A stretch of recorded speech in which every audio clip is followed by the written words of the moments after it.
କିଛି ଜରୁରୀ କାମରେ ବାହାରି ଗଲୁ ବଲାଙ୍ଗୀର ଅଭିମୁଖେ। ବାଇକରେ ଜର୍ଣ୍ଣି କଲା ବେଳେ ଭିଡିଓ କରୁଥିଲି ମୁଁ ଦୁଃଖେ। ଥଣ୍ଡା ଲାଗୁଥିଲା ତ ସେଥିପାଇଁ। ପହିଲା ଆମେ ପେଟ ପୂଜା ଲାଗି ପହଞ୍ଚିଗଲୁ ଗୋଟେ ରେଷ୍ଟୁରାଣ୍ଟ।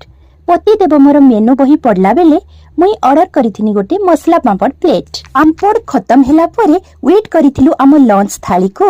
ସଙ୍ଗେ ସଙ୍ଗେ ଆସି ପହଞ୍ଚିଗଲା ଆମ ମଞ୍ଚୁରିଆନ ଆଉ ଆଖି ଲାଖିଗଲା ଦେଖି ପନିର ଓ ମସରୁମ କରିକୁ। ସଙ୍ଗେ ସଙ୍ଗେ ପ୍ଲେଟ ହୋଇଗଲା ଆମର ଖାଲି।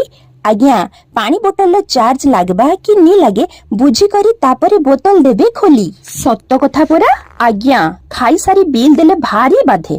ହଁ ଛାଡନ୍ତୁ ମ, ପାନମହୁରି ମିଶ୍ରି ପାଟିରେ ପକେଇ ଦେଇ କହିଲି ରାଧେ ରାଧେ। ବଲାଙ୍ଗୀର ଆସିଲେ ଥରେ ଶାନ୍ତି ହୋଟେଲରୁ ଖାଇବେ ଖାନା, ତାପରେ ଖାଇବା କେତେ ଟେଷ୍ଟି ମିଳେ ଜାଣିବେ ସିନା। ରାସ୍ତାରେ ଗଲାବେଳେ ମା ଦୁର୍ଗାଙ୍କ ମନ୍ଦିର ଦେଖିଲି, ସମସ୍ତଙ୍କୁ ଖୁସିରେ ରଖିଥାଲୋ ମା ମାଗିଲି। ଅରୁନ୍ଧତୀ ଜୁଏଲର୍ସରେ ଗାଡି ଆମ ପହଞ୍ଚିଲା।